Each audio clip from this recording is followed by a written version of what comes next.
سر میرا آپ سے ایک سوال ہے کہ روزہ کس پر فرض ہے؟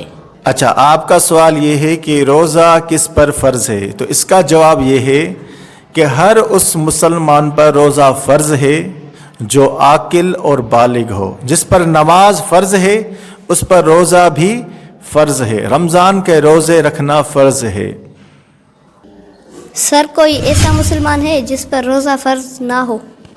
اچھا، دوسرا کوشچن چھوٹے اسٹوڈنٹ نے پوچھا کہ وہ کون سا مسلمان ہے جس پہ روزہ فرض نہ ہو. تو ایک تو نابالغ ہے تو اس پر بھی روزہ فرض نہیں. چھوٹا بچہ جو بھی بالغ نہ ہوا ہو تو اس پہ روزہ فرض نہیں. پاگل پر روزہ فرض نہیں بھلے مسلمان ہو. سر میرا آپ سے یہ سوال ہے کہ اگر غلطی سے بھی کوئی روزے میں پانی پی لیا تو کیا وہ روزہ ہوگا یا نہیں؟ اچھا، اسٹوڈنٹ نے سوال کیا کہ غلطی میں اگر کسی نے روزے کی حالت میں پانی پی لیا تو اس کا روزہ نہیں ٹوٹے گا. ہاں، یاد آ گیا، آپ کے منہ میں پانی تھا، یاد آ گیا ارے میرا تو روزہ ہے، تو اس کنڈیشن میں آپ کو باہر نکالنا ہے پانی. اگر وہ بھی نگل لیا، پانی اندر چلا گیا آپ کے، پی لیا، تو آپ کا روزہ ٹوٹ جائے گا.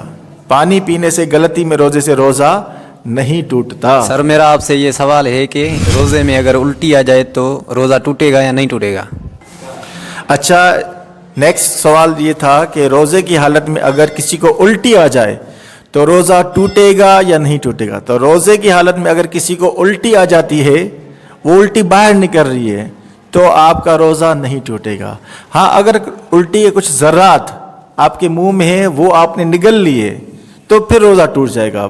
ورنہ روزے کی حالت میں جتنی بھی الٹی آ جائے، بھلے بالٹی کی بالٹی فل ہو جائے، تب بھی روزہ نہیں ٹوٹے گا.